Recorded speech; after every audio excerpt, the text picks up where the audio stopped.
কবিতা এবার একটু অস্বস্তিতে পড়ে গেল। কিভাবে বোঝাবে শ্রাবণকে যে ওর দিকে তাকালে কবিতার কেমন যেন সবটা গুলিয়ে যায়। কবিতাকে চুপ থাকতে দেখে শ্রাবণ অভিমানী কণ্ঠে বলে, বুঝতে পেরেছি। আমি সুন্দর না বলে আপনি আমার দিকে তাকিয়ে কথা বলেন না, তাই তো? আচ্ছা, আগে এটা বলুন তো, আমি যে সুন্দর সেটা আপনাকে কে বলল? আজ পর্যন্ত কেউ বলেনি যে আমি সুন্দর। আর আপনি কোন চোখ দিয়ে আমায় সৌন্দর্য দেখলেন বলুন তো? আমি নিজে সুন্দর হলে তারপরেও তো আপনাকে অসুন্দর ভাববো, তাই না? কবিতার কথা শুনে শ্রাবণ সোজা হয়ে দাঁড়িয়ে দু কদম কবিতার দিকে এগিয়ে এসে মনোগ্রস্ত কণ্ঠে বলে, আমার চোখ দিয়ে দেখুন, তাহলে বুঝবেন আপনি ঠিক কতটা সুন্দর। একবার যদি কেউ আপনাকে মনোযোগ দিয়ে দেখে, তাহলে আপনি তার দেখা শ্রেষ্ঠ সুন্দরী রমণী হবেন। অন্যদের সৌন্দর্যের তুলনা করার জন্য আপনার এই চোখ দুটোই যথেষ্ট। আর আজ থেকে অন্য কারোর আপনার প্রশংসা করতে হবে না। সবাইকে বারণ করবেন যেন কেউ আপনার প্রশংসা না করে। আপনি একজনের ব্যক্তিগত ফুল। তাকে দেখার, ছোঁয়ার এবং তার সৌন্দর্যের প্রশংসা করার অধিকার একমাত্র সেই মানুষটারই আছে। কবিতা প্রশ্নোত্তর চাহনিতে তাকিয়ে জিজ্ঞেস করে। আমি কার ব্যক্তিগত ফুল? শ্রাবণ বলতে চেয়েও নিজের নামটা বলতে পারলো না। ওর খুব বলতে ইচ্ছে করছে, আপনি আমার ব্যক্তিগত ফুল কবিতা। আপনি শ্রাবণ সরোয়ারের ব্যক্তিগত ফুল। কিন্তু মুখে সেটাও বলল না। এমনিতেই নিজের আবেগের উপর নিয়ন্ত্রণ হারিয়ে অনেক কিছুই বলে ফেলেছে, যা তার এখন বলা উচিত হয়নি। কবিতাকে এক্ষুনি সবটা জানানো যাবে না, এখনো সঠিক সময় না ওকে সবটা জানানোর মতো। শ্রাবণ মুহূর্তেই নিজের অভিব্যক্তি বদলে পুনরায় দরজার সাথে হেলান দিয়ে মুখে হালকা হাসি এনে বলল, কার আবার? আপনার ভবিষ্যৎ জামাইয়ের ব্যক্তিগত ফুল। আমি শুধু ভাবছি, জানেন, আপনার জামাইয়ের আপনাকে কথা বলাতে কতই না কষ্ট হবে। আর আমি এখন ভাবছি তোকে যখন মামি বকবে তখন আমার হাসি দেখে তোর কতটাই না শরীর জ্বলবে। পেছন থেকে কেয়ার কণ্ঠ শুনে শ্রাবণ চুপ করে গেল। মনে মনে ভাবলো যে এই মেয়ে থাকতে তার আর প্রেম করা হবে না। স্কুল কলেজে পড়ার সময় তো কারোর সাথে প্রেম করতে দেয়নি, এখন বাড়িতে একজনের সাথে প্রেম করতে চাইছে, তাতেও এই মেয়ের সমস্যা। শ্রাবণ কেয়ার দিকে তাকিয়ে বিরক্তিকর কণ্ঠে বলল, কি সমস্যা রে তোর? পাশের ফ্ল্যাটে ছিলি, বাড়িতে শান্তি ছিল, এখানে আবার ফিরতে গেলি কেন? আমি কেন ফিরছি সেই কথা তোকে পরে বলছি। আগে তুই বল, মামি যে তোকে কবিতাকে ডেকে নিয়ে যাওয়ার জন্য পাঠিয়েছিল সেটা কি তোর মনে আছে শ্রাবণ? কেয়ার কথা শুনে শ্রাবণ দাঁত দিয়ে জিভ কাটলো। তার মাথা থেকে কথাটা একদমই বেরিয়ে গেছিল যে তার মা কবিতাকে ডেকে আনতে বলেছিল। কেয়ার কথা শুনে শ্রাবণ তাড়াহুড়ো ভঙ্গিতে কবিতাকে বলল, কবিতা, তাড়াতাড়ি চলুন, না হলে মা আজ আমায় বকতে বকতে শেষ করে ফেলবে। সাথে কয়েকজন আবার খুব খুশিও হবে, আর ওদের খুশি আমার ঠিক সহ্য হবে না। কবিতাকে কথাটা বলেই শ্রাবণ কেয়াকে বলল। ওনাকে নিয়ে আয়, আর এখানে সামনে থেকে সরে দাঁড়া। শ্রাবণ চলে যেতেই কেয়া কবিতাকে বলে, কবিতা, শ্রাবণদের ফ্ল্যাটে চলো, মামি তোমার সাথে দেখা করতে চাইছে।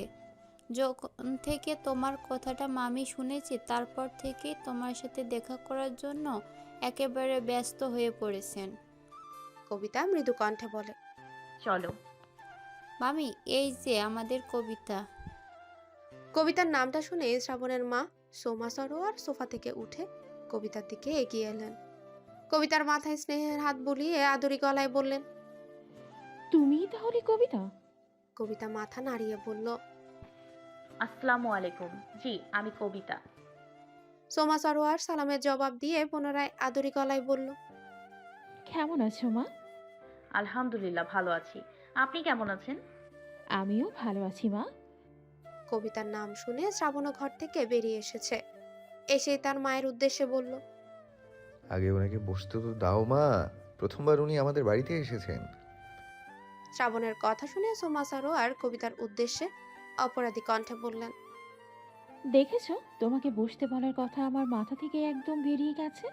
তুমি কিছু মনে করো না মা, তুমি এসো, বসবে।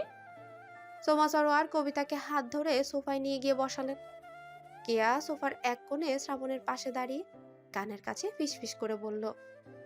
এ মামি এত ইমোশনাল হয়ে পড়েছে কেন রে? শ্রাবণ মায়ের দিকে একবার তাকিয়ে কেয়াকে বলল, মা কবিতার মাঝে নিজের অতীতকে দেখতে পেয়েছেন। মা কবিতার জায়গায় নিজের অতীতটা মনে করে কবিতার কষ্টটা উপলব্ধি করতে পেরেছে, তাই কবিতার প্রতি মা একটু বেশি নরম হয়ে উঠেছে, তোর ভাষায় ইমোশনাল হয়ে পড়েছে। সোমা সরোয়ার কবিতাকে বললেন, তুমি পড়াশোনা করছো মা? হ্যাঁ, আমি এবার অনার্স ফার্স্ট ইয়ারের স্টুডেন্ট। পড়াশোনা কিন্তু কখনো বাদ দেবে না মা। আমি শ্রাবণকে বলেছি ও তোমাকে এখনকার একটা ভালো কলেজে ভর্তি করে দেওয়ার ব্যবস্থা করবে। কবিতা কৃতজ্ঞতার সহিত বলল। অনেক ধন্যবাদ আন্টি। সোমা সরোয়ার কিছুক্ষণ কবিতার দিকে তাকিয়ে থেকে ওর গালে হাত রেখে স্নেহপূর্ণ গলায় বললেন, তুমি দেখতে খুব মিষ্টি। এত মিষ্টি একটা মেয়েকে যে ওরা কিভাবে এত কষ্ট দিতে পারলো কে জানে। আমি যদি তোমায় ছোটবেলায় পেতাম তাহলে তোমায় দত্তক নিতাম, তারপর নিজের হাতে তোমার যত্ন করে বড় করতাম।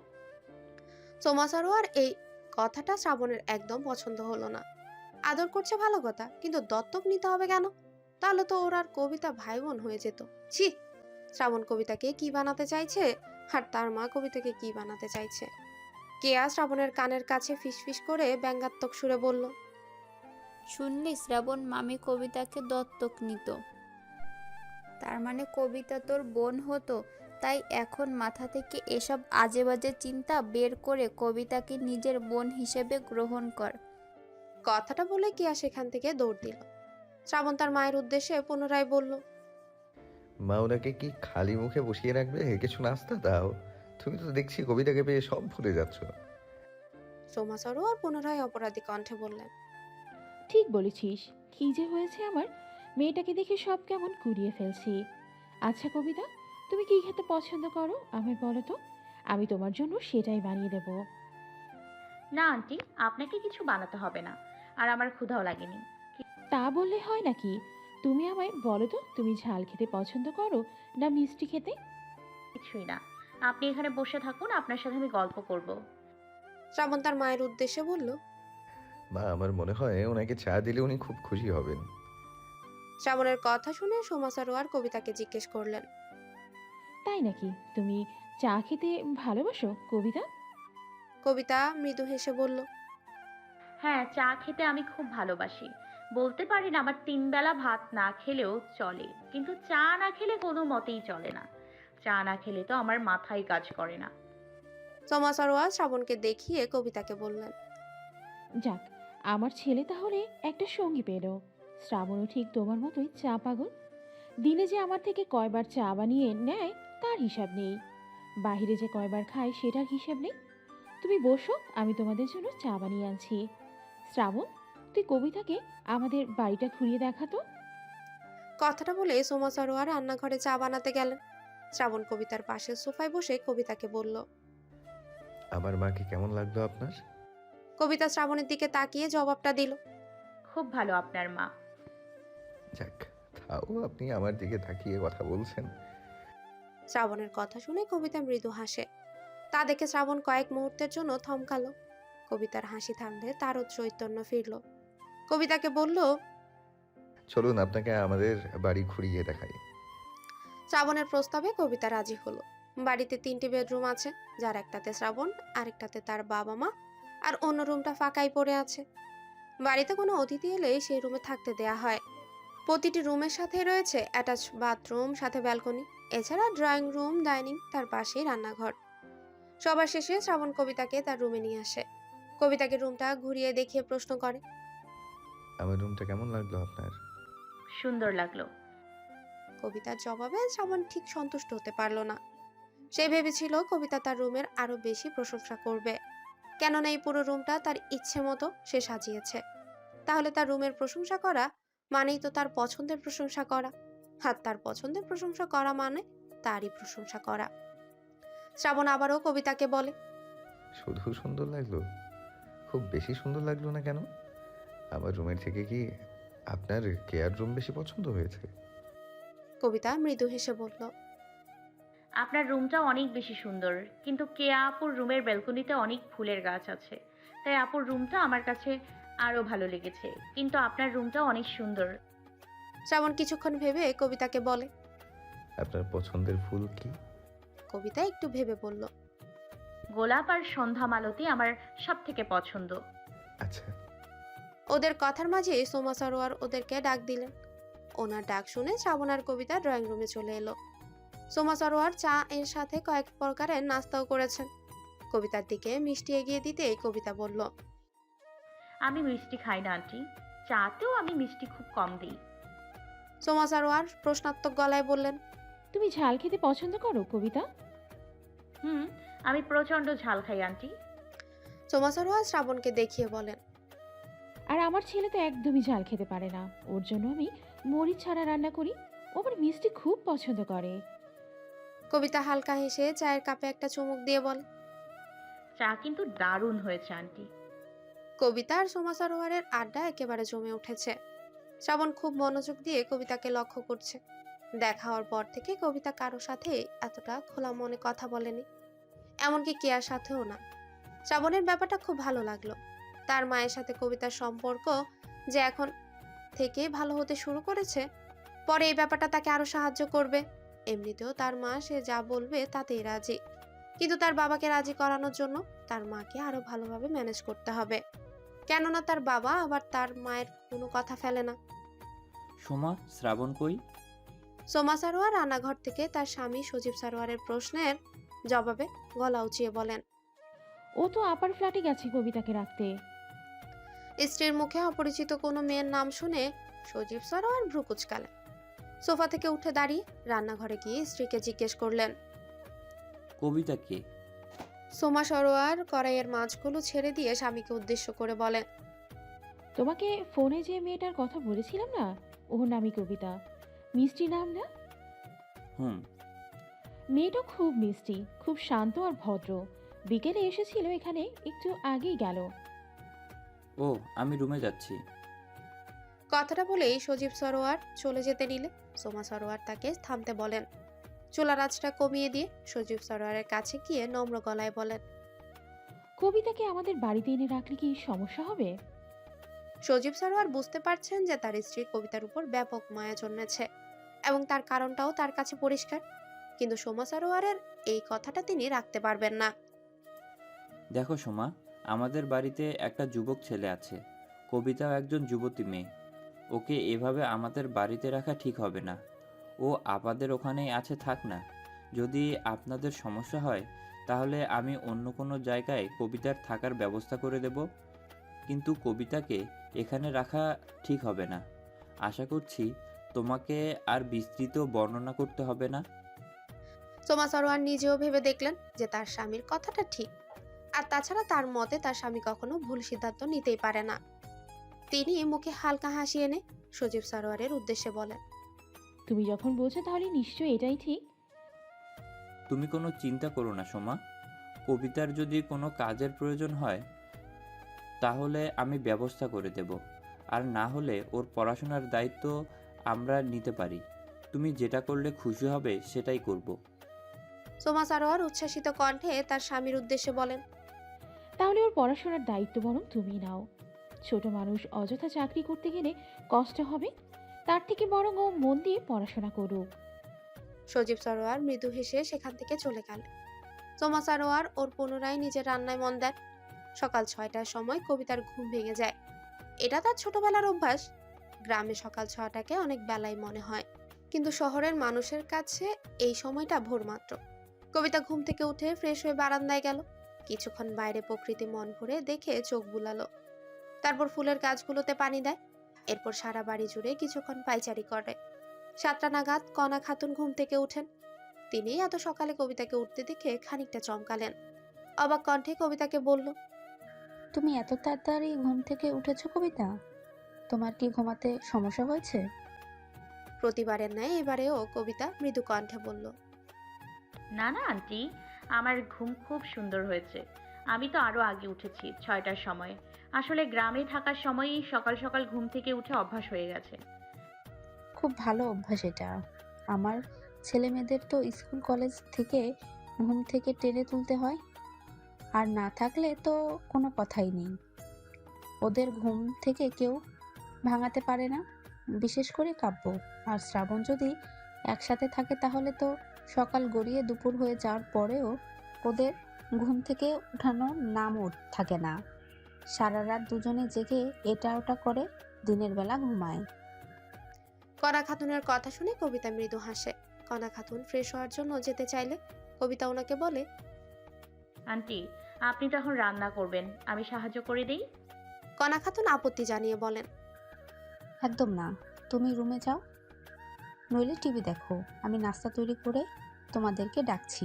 তুমি কি ভেবেছো এখানে থাকছো বলে আমি তোমাকে খাটাবো? তুমি আমার মেয়ের বয়সী কবিতা। আমার মেয়েকে যদি বসিয়ে খাওয়াতে আমার কোনো সমস্যা না হয়, তাহলে তোমার ক্ষেত্রেও হবে না? কবিতা মৃদু হেসে কণা খাতুনকে বলেন, আন্টি, যখন মেয়ে মনেই করেন তাহলে না হয় মেয়ে হিসেবেই আমি আপনাকে সাহায্য করি। আমি সব রান্নাই পারি, আপনি বলুন না কি রাঁধবেন। অনেক জোরাজুরি করে কবিতা কণা খাতুন থেকে তাকে সাহায্য করার অনুমতি পেল। কণা খাতুন রুমে চলে যেতে কবিতা রান্নাঘরে এলো। প্রথমে পরোটার জন্য ময়দা মাখে, এরপর সবজি কাটতে নিলে কণা খাতুন চলে এলেন। দুজনে মিলে গল্প করতে করতে সকালের নাস্তাও বানিয়ে ফেলেন। কলেজ থাকায় কেউ আজ তাড়াতাড়ি ঘুম থেকে উঠে পড়েছে। উঠে রেডি হয়ে ডাইনিং এ নাস্তার জন্য চলে এলো। কবিতাকে সবার প্লেটে খাবার দিতে দেখে কেয়া বলে, এ কবিতা, তুমি এত সকাল সকাল কেন উঠেছো? আসলে আপু, আমার সকাল সকাল ঘুম থেকে ওঠার অভ্যাস তো, তাই। তোমার এই অভ্যাসটা একটু আমায় ধার দিও তো। এই ঘুম ঘুম করেই আমার অর্ধেক জীবনটা গোল্লাই গেল। কেয়ার কথা শুনে কবিতা হেসে ফেলে। কেয়ার বাবাও সেখানে উপস্থিত হলেন। চেয়ারে বসে কবিতাকে বলেন, কেমন আছো কবিতা? কালকে আসার পর আর তোমার সাথে দেখাই হয়নি আমার। আলহামদুলিল্লাহ ভালো আছি আঙ্কেল, আপনি ভালো আছেন? আমিও আলহামদুলিল্লাহ ভালো আছি। কিছুক্ষণের মাঝে সেখানে কণা খাতুনও উপস্থিত হলেন। সবাই মিলে টুকটাক আড্ডা দিতে দিতে সকালের নাস্তা করেন। নাস্তা শেষে কলিং বেলের শব্দ পেতেই কবিতা গিয়ে দরজা খুলে দেয়। দরজার ওপাশে শ্রাবণকে দেখে মৃদু হাসে সবাই। শ্রাবণও মৃদু হাসে। কেমন আছেন? জি ভালো আছি, আপনি কেমন আছেন? ভালোই ছিলাম, তবে এখন আরো ভালো লাগছে। কবিতা মৃদু হেসে দরজা থেকে সরে দাঁড়ালো। শ্রাবণ ভেতরে এসে কবিতাকে জিজ্ঞেস করলো, কে আর রেডি হয়েছে? হ্যাঁ, কেয়া আপু তো অনেকক্ষণ আগেই তৈরি হয়েছে, দাঁড়ান আমি ডেকে আনছি। কবিতা যেতে নিলে শ্রাবণ বাধা দিয়ে ওঠে। দাঁড়ান দাঁড়ান, আপনাকে যেতে হবে না, সময় হলে ও ঠিক চলে আসবে। ততক্ষণ আমরা গল্প করি। কবিতা শুধু মাথা নাড়িয়ে সায় জানালো। শ্রাবণ বলল বটে যে গল্প করবে, কিন্তু কি গল্প করবে সেটা আর খুঁজে পাচ্ছে না। অনেক খুঁজেও যখন গল্প করার মতো কিছু খুঁজে পেল না, তখন নিজের উপরই বিরক্ত হলো। কিন্তু কবিতাকে সেটা বুঝতে না দিয়ে হাসি মুখেই বলল, আজ বিকেলে আপনাকে নিয়ে ঘুরতে যাব। শুধু আমি নই, ট্রেনে যাদেরকে দেখেছিলেন আমরা সবাই আপনাকে নিয়ে ঘুরতে যাব। কবিতা প্রশ্নাত্মক গলায় বলল। কোথায় নিয়ে যাবেন ঘুরতে? শ্রাবণ একটু ভেবে বলল, আপনি তো চা খেতে পছন্দ করেন, আজকে আপনাকে অনেক ধরনের চা খাওয়াবো। আমিও খাবো অবশ্য, তৈরি থাকবেন কেমন? কবিতা মাথা নাড়িয়ে সায় জানালো। শ্রাবণ পুনরায় বলল, ও, আপনাকে আরেকটা কথা বলতে ভুলে গিয়েছি। 12টার সময় কে আসবে বাড়িতে আপনাকে নিতে? আপনার জন্য কিছু কেনাকাটা করার আছে নাকি ওর? আমার কিছু লাগবে না। কবিতা মৃদু কণ্ঠে বলল। শ্রাবণ সে কথাকে পাত্তা না দিয়ে বলল, সেটা আপনি কেয়াকে বুঝিয়ে বলে দেখুন যে ও শোনে কি না। ও তো আমায় বলেছিল যে আপনাকে নিয়ে কি সব কিনতে যাবে। আমি সব কিছু জানি না, ও শুধু আমায় সাথে থাকতে বলেছে, এতটুকুই। রুম থেকে বেরিয়ে শ্রাবণের কথা শুনে কিয়া ভ্রু কুচকে প্রশ্ন করলো, আমায় কি বুঝিয়ে বলবে রে শ্রাবণ? শ্রাবণ কেয়ার দিকে তাকিয়ে বলল, আরে তুই কালকে আমায় বললি না যে কবিতার জন্য কি সব কিনবি, আজ 12টার সময় ওকে নিতে আসবি? ও সবই বলছিলাম, কিন্তু কবিতা বলছেন যে ওনার কিছুই লাগবে না, তাই বললাম তোর সাথে বুঝে নিতে। শ্রাবণের কথা কেয়া কিছুই বুঝতে পারলো না, কেননা সে তো শ্রাবণকে এমন কিছুই বলেনি। কেয়া সেসব কথা বলতে যাবে তার আগে শ্রাবণ ওকে ইশারায় চুপ থাকতে বলে, আর ওর কথায় সম্মতি জানাতে বলে। কেয়া পুরোটা বিষয় না বুঝলেও কবিতার উদ্দেশ্যে বলে, আমি এসব একদম শুনতে চাই না কবিতা। তুমি রেডি হয়ে থাকবে, আমি এসে তোমাকে নিয়ে যাব। এই নিয়ে যেন আমি তোমায় আর কোনো কথা বলতে না দেখি, বুঝেছো? কবিতা দুদিকে মাথা নাড়িয়ে সায় জানালো। কেয়া এবার শ্রাবণের দিকে তাকিয়ে দেখলে শ্রাবণ কবিতার দিকে তাকিয়ে আছে। তা দেখে কেয়া শ্রাবণের উদ্দেশ্যে বলে, এই শ্রাবণ, আশেপাশে তাকানো বাদ দিয়ে চল এখন, দেরি হয়ে যাচ্ছে আমাদের। শ্রাবণ বিরক্তিকর দৃষ্টিতে কেয়ার দিকে তাকিয়ে বলে, তুই যে এতক্ষণ আয়নার সামনে দাঁড়িয়ে ঢং করে সাজছিলি তখন দেরি হচ্ছিল না? যেই দেখলি আমি একটা কাজ করছি অমনি তোর দেরি হচ্ছে না? শোন, আমি মোটেও সাজছিলাম না, ফোনে একজনের সাথে কথা বলছিলাম। বাই দা ওয়ে, তুই কি কাজ করছিলি? আমি কি কাজ করছিলাম সেটা দেখেই তো তুই তাড়া দেওয়া শুরু করেছিস। কি ভেবেছিস আমি কিছু বুঝি না? তুই যেটা করছিলি না, ওইটাকে কাজ বলে না, কুকাজ বলে। ওদের ঝগড়া দেখে কবিতা বলে ওঠে, আপনারা দুজন যদি এভাবে ঝগড়া করতে থাকেন তাহলে কিন্তু সত্যি আপনাদের দেরি হয়ে যাবে। তার থেকে বরং যেতে যেতে ঝগড়া করুন। কবিতার কথা শুনে শ্রাবণ উচ্ছ্বাসিত কণ্ঠে বলে, একদম ঠিক কথা বলেছেন কবিতা। শেষে ওর চক্করে পড়ে আমারও দেরি হয়ে যাবে। এই তুই চল তো, তোকে যেতে যেতে দেখে নিচ্ছি। আজও যদি তোকে বাইক থেকে আমি ফেলে না দিয়েছি তাহলে আমার নামও শ্রাবণ নয়। দুজনে ঝগড়া করতে করতে বেরিয়ে পড়ে। কবিতা তা দেখে মৃদু হাসে। কবিতারও খুব ইচ্ছে করত তার ভাইয়ার সাথে এভাবে খুনসুটি করতে, কিন্তু সেটা কখনোই সম্ভব হয়ে ওঠেনি। তার ভাইদের কাছে তার অস্তিত্বই ছিল না। তাদের সম্পর্কটা খুব অদ্ভুত ছিল। মানুষ হয়তো দিনে একবার প্রতিবেশীরও খোঁজ নেয়, কিন্তু এত বছরেও কবিতার মনে পড়ে না যে কখনো তার ভাইয়েরা তাকে আগ বাড়িয়ে বলেছে কিনা সে কেমন আছে। সুস্থ থাকলেও তো খোঁজ নেওয়া দূরের কথা, সে অসুস্থ হলেও তার ভাইরা কখনো জানতে আসেনি যে তার অসুখ কমেছে কিনা। হ্যাঁ, তারা হয়তো কবিতার নিজের ভাই না, মামাতো ভাই, কিন্তু তাও নামের শেষে ভাই শব্দটা তো ছিল। তাদের এত অবহেলার কারণেই বোধহয় কবিতা তাদের প্রতি কখনোই তেমন ভালোবাসা জন্ম নেয়নি। কণা খাতুন আর আলী আহমেদ কলেজে বেরিয়ে যাওয়ার আগে কবিতাকে শ্রাবণদের বাসায় সোমা সরোয়ারের কাছে রেখে যান। উনি তো কবিতাকে পেয়ে মহা খুশি। কবিতাকে দেখে সব গাছ রেখে কবিতার সাথে গল্প করতে বসে পড়েছেন। মনে হচ্ছে বহুদিন পর প্রাণ খুলে কথা বলার মতো কাউকে পেয়েছেন তিনি। তিনি কবিতার সাথে এমনভাবে মিশে গেছেন যেন মনে হচ্ছে কবিতা তার কতদিনের পরিচিত। কবিতাও খুব সহজে তার সাথে মিশতে পেরেছে। 11:30টার সময় কেয়া শ্রাবণদের ফ্ল্যাটে এসে কবিতাকে তার ফ্ল্যাটে নিয়ে যায় রেডি করানোর জন্য। কেয়া কবিতাকে নিজের একটা কালো রঙের থ্রি পিস দেয়। কবিতা ওয়াশরুম থেকে জামাটা পরে বেরিয়ে আসে। কেয়া জোর করে ওকে ড্রেসিং টেবিলের সামনে বসায়। জামার সাথে ম্যাচিং করে একটা কানের দুল, চোখে কাজল আর ঠোঁটে হালকা লিপস্টিক। চুলগুলো হালকা করে বেনি করে দিয়েছে। জর্জেটের ওড়না হওয়ায় ভালোভাবে পিন লাগিয়ে দেয়। সবশেষে একবার ভালোভাবে কবিতাকে দেখে নিয়ে দুজনেই বেরিয়ে পড়ে। নিচে নেমে কেয়া কবিতাকে বলে, আমাদের না একটু হাঁটতে হবে কবিতা, সামনে শ্রাবণ অপেক্ষা করছে। কবিতা মাথা নাড়িয়ে কেয়ার সাথে হাঁটতে লাগলো। একটু হাঁটার পরে ওরা সামনে বাইকের সাথে হেলান দিয়ে শ্রাবণকে দাঁড়িয়ে থাকতে দেখে। শ্রাবণের সাথে আর একটা ছেলেও দাঁড়িয়ে আছে। কবিতা ছেলেটাকে চেনে, ট্রেনে শ্রাবণদের সাথেই ছিল। খুব ভুল না হলেও ছেলেটার নাম সোহেল। কবিতারা যখন প্রায় শ্রাবণদের কাছে চলে এসেছে তখন শ্রাবণের নজর ওদের উপর পড়ে। শ্রাবণ এক ঝলক কবিতাকে দেখে নিজের দৃষ্টি সরিয়ে নেয় কবিতার উপর থেকে।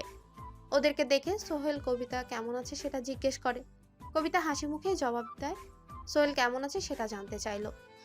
শ্রাবণকে চুপ করে অন্যদিকে তাকিয়ে থাকতে দেখে কেয়া ভ্রু কুঁচকে শ্রাবণের কানের কাছে গিয়ে ফিসফিস করে প্রশ্ন করলো, কিরে, তোর জন্য এতক্ষণ ধরে কষ্ট করে কবিতাকে সাজালাম আর তুই তো দেখছিস ওর দিকে তাকাচ্ছিসই না, সমস্যা কি তোর? শ্রাবণ কেয়ার কানে ফিসফিস করে বলে, আমার কি সমস্যা সেটা সোহেলকে জিজ্ঞেস কর, তাহলেই বুঝতে পারবি। গাধা কোথাকার। শ্রাবণের কথা শুনে কেয়া এবার সোহেলকে জিজ্ঞেস করে, এই শোন, শ্রাবণ কবিতার দিকে তাকাচ্ছে না কেন? ও বলল তুই নাকি জানিস, আমাকে আবার গাধাও বলল। শেষের কথাটা কেয়া একটু দুঃখী দুঃখী মুখ করেই বলল। সোহেলকে আর কথা শুনে হালকা হেসে বলল, তুই আসলে গাধা। তোকে যেদিন বেশি সুন্দর লাগে সেদিন আমি তোর দিকে হা করে তাকিয়ে থাকি। এখন যদি শ্রাবণও সেভাবে তাকিয়ে থাকে তাহলে তো কবিতা সন্দেহ করবে, তাই না? কেয়া বিরক্তিকর কণ্ঠে বলল, তোদের ছেলেদের এই এক সমস্যা, মেয়ে দেখলে হা করে তাকিয়ে থাকিস। সোহেল ভ্রু কুঁচকে কেয়াকে বলল, এই একটু আগে শ্রাবণ কেন কবিতার দিকে তাকাচ্ছে না এটা তোর সমস্যা ছিল। আবার আমি যখন তোর দিকে বেশি সময় তাকিয়ে থাকি সেটাও তোর সমস্যা হয়। আমরা তাকিয়ে থাকলেও দোষ, না থাকলেও দোষ। আমরা যেদিকে যাব সেদিকেই তোদের সমস্যা। তোরা সেজেগুজে বের হবি, তাতে সমস্যা নেই। আর আমরা তাকে দেখলেই দোষ না? হয়েছে হয়েছে, আর জ্ঞান দিতে হবে না। আমার কি এমনি এমনি সাজি নাকি? তুই আমাকে ফোন করে বলিস না আজকে এই রঙের জামা পরে আসবি, কাল এই রঙের শাড়ি পরে আসবি, আর চুলগুলো খোলা রাখবি, চোখে কাজল দিবি, আরও কত কিছু। সোহেল ক্ষমা চাওয়ার ভঙ্গিতে কেয়াকে বলে, বুঝতে পেরেছি, সব দোষ আমার। হয়েছে আবার শান্তি? হয়েছে। শ্রাবণ আর চোখে কয়েকবার কবিতাকে দেখেছে, কিন্তু সরাসরি তাকাচ্ছে না। আজকাল শেষ কবিতার সামনে নিজেকে সামলাতে ব্যর্থ হচ্ছে। ভুলভাল অনেক কথাও বলে ফেলেছে। এখন যদি আবার হাঁ করে তাকিয়ে থাকে তাহলে সমস্যা। কেয়া কবিতাকে বলে, কবিতা, আমরা এখন শপিং মলে যাব বাইকে করে। তো এক বাইকে তো একজন যাওয়া যাবে না, তাই আমি সোহেলের সাথে চলে যাচ্ছি, আর শ্রাবণ তোমাকে নিয়ে আসবে। আমরা শপিং মলে গিয়ে তোমাদের সাথে দেখা করছি, কেমন? বাই। কথাটা বলে কেয়া সোহেলের বাইকে উঠে বসে। কবিতাকে কিছু বলার সুযোগই দিল না। সে মুহূর্তের মাঝে কেয়ারা সেখান থেকে চলেও গেল। এদিকে কবিতার একা শ্রাবণের সাথে যেতে একটু অস্বস্তি লাগছে, তার উপর আবার বাইকে যেতে হবে। শ্রাবণ বাইকে উঠে নিজে হেলমেট পরে কবিতার দিকে একটা হেলমেট এগিয়ে দেয় আর সেটা পরে নিতে বলে। কবিতা হেলমেটটা হাতে নিয়ে একটু নাড়িয়ে চাড়িয়ে দেখে অসহায় কণ্ঠে শ্রাবণকে বলে, হেলমেট কি করে পরতে হয় আমি জানি না। আসলে এর আগে আমি বাইকে তেমন উঠিনি, দু একবার উঠেছিলাম, কিন্তু তখন হেলমেট পরার দরকার হয়নি। শ্রাবণ কবিতাকে ওর দিকে একটু এগিয়ে যেতে বলল। কবিতা শ্রাবণের দিকে একটু এগিয়ে যেতে শ্রাবণ ওর হাত থেকে হেলমেটটা নিয়ে খুব যত্ন করে পরিয়ে দিল। হেলমেট পরানো শেষে শ্রাবণ কবিতাকে বাইকে উঠতে বলে। কবিতা বাইকে উঠে ওর আর শ্রাবণের মাঝে একটু ফাঁক রেখেই বসে। ওটার সময় শ্রাবণের কাঁধে হাত দিয়ে উঠলেও এখন আর কাঁধে হাত দিয়ে নেই। শ্রাবণ একবার লুকিং গ্লাসে কবিতাকে দেখলো। মেয়েটা পেছন দিকে এতটাই চেপে বসেছে যে বাইক স্টার্ট দিলে যে কোনো সময় পড়ে যেতে পারে। শ্রাবণ শান্ত কণ্ঠে কবিতাকে বলে, কবিতার সামনের দিকে এগিয়ে এসে বসুন, না হলে পড়ে যাবেন। শ্রাবণের কথা শুনে কবিতা একটু এগিয়ে এলেও শ্রাবণের কাঁধে হাত রাখলো না। দুজনের মাঝখানে এখনো যথেষ্ট ফাঁক আছে। শ্রাবণ আবারও কবিতাকে বলে, আমার শরীরের সাথে টাচ করলে আপনার ইলেকট্রিক শক লাগবে না কবিতা? আপনি কি চাইছেন, যে আমার বাইক থেকে পড়ে গিয়ে হাত পা ভাঙবেন, তারপর পুলিশ এসে আমাকে ধরে নিয়ে যাক? কবিতা মৃদু কণ্ঠে জবাব দিয়ে বলল, আমি এমনটা কখন বললাম? তাহলে আরেকটু এগিয়ে এসে বসুন। একেই তো বললেন আপনার বাইকে ওঠার অভ্যেস নেই, তার উপর আবার এমনভাবে বসেছেন যে একটু জোরে ব্রেক করলেই আপনি চিৎপটাং হয়ে পড়ে যাবেন। মানে আপনি বাড়ি থেকে ঠিক করেই বেরিয়েছেন যে আজ আমাকে কেস খাওয়াবেন। সত্যি করে বলুন তো, আপনাকে এই কথাগুলো কে আর শিখিয়ে দেয়নি তো? শ্রাবণের কথা শুনে কবিতা অবাক কণ্ঠে বলল, না, কে আপু কেন আমাকে এসব বলতে যাবে? আমি বসছি ভালো করে। কথাটা বলে কবিতা আরেকটু এগিয়ে গেল। এবারও বসা ঠিকঠাক আছে, কিন্তু শ্রাবণের এখনো ওর বসা পছন্দ হয়নি। কি সুন্দর শ্রাবণকে ধরে বসতে পারে তা না। শ্রাবণ শেষে বাধ্য হয়ে নিজ থেকেই কবিতাকে বলল, আপনার হাতটা দিন। শ্রাবণের কথা শুনে কবিতা শ্রাবণের কাঁধের উপর দিয়ে নিজের হাতটা দিলে শ্রাবণ সেটা নিজের কাঁধের উপর রাখে আর কবিতাকে আদেশের সুরে বলে, কাঁধে থেকে যেন হাতটা সরাতে না দেখি। আমি অনেক জোরে বাইক চালাই, ধরে না বসলে একটা অঘটন ঘটে যেতে পারে, তাই চুপচাপ বসে থাকুন। কথাটা বলে শ্রাবণ বাইকে স্টার্ট দেয়। কবিতাও আর কিচ্ছু বলল না, কেননা তার নিজেরও মনে হচ্ছিল যে শ্রাবণকে ধরে না বসলে সে পড়ে যাবে। কিন্তু শ্রাবণ কি ভাববে সেটা ভেবে এতক্ষণ ওর কাঁধে হাত রাখেনি। এখন যখন শ্রাবণ নিজ থেকে হাতটা রাখতে বলছে তাহলে আর কোনো সমস্যাই নেই। শপিং মল থেকে ফিরে কেয়া আর কবিতাকে উপরে যেতে বলে নিজে বাইক পার্ক করতে চলে যায় শ্রাবণ। কেয়াদের ফ্ল্যাটে এসে চাবি দিয়ে দরজা খুলতে নিলে পাশের ফ্ল্যাটের একজন মহিলা কেয়াকে কবিতাকে দেখিয়ে বলে, এই মেয়েটা তোমাদের কে হয় কেয়া? ভদ্রমহিলাকে দেখেই কেয়া বুঝেছিল যে এখন কবিতাকে নিয়ে নানা রকম প্রশ্ন করবে। সেজন্যই দরজাটা তাড়াতাড়ি খোলার চেষ্টা করছিল, কিন্তু ওই যে তাড়াহুড়োতে কোনো কাজই এগোয় না। এখন এই মহিলা তাকে প্রশ্ন করতে করতে একেবারে নাজেহাল করে ছাড়বে। কবিতার 14 গোষ্ঠীর খোঁজ না নিয়ে ছাড়বে না, কিন্তু যেহেতু প্রশ্ন করেই ফেলেছে তাই ভদ্রতার খাতিরে হলেও উত্তর তো দিতেই হবে। কেয়া মুখে সৌজন্যমূলক হাসি নিয়ে বলে, ওর নাম কবিতা আন্টি, আমাদের দূর সম্পর্কে আত্মীয় হয়। কেয়ার কথা জানাও ভদ্রমহিলা ঠিক বিশ্বাস হলো না। তিনি সন্দিহান গলায় বললেন, কই আগে তো কখনো এই মেয়েটাকে তোমাদের বাড়িতে দেখিনি। আমি তো দেখেছি কাল যখন তুমি আর শ্রাবণ বাড়ি ফিরছিলে তখন ওই মেয়েটা তোমাদের সাথে ছিল। আজ সকালেও দেখলাম শ্রাবণের বাইকে চড়ে কোথায় যেন যাচ্ছিল। তা কি ও শুধুই আত্মীয় না অন্য কিছু? কেয়া পুনরায় হালকা হেসে বলে,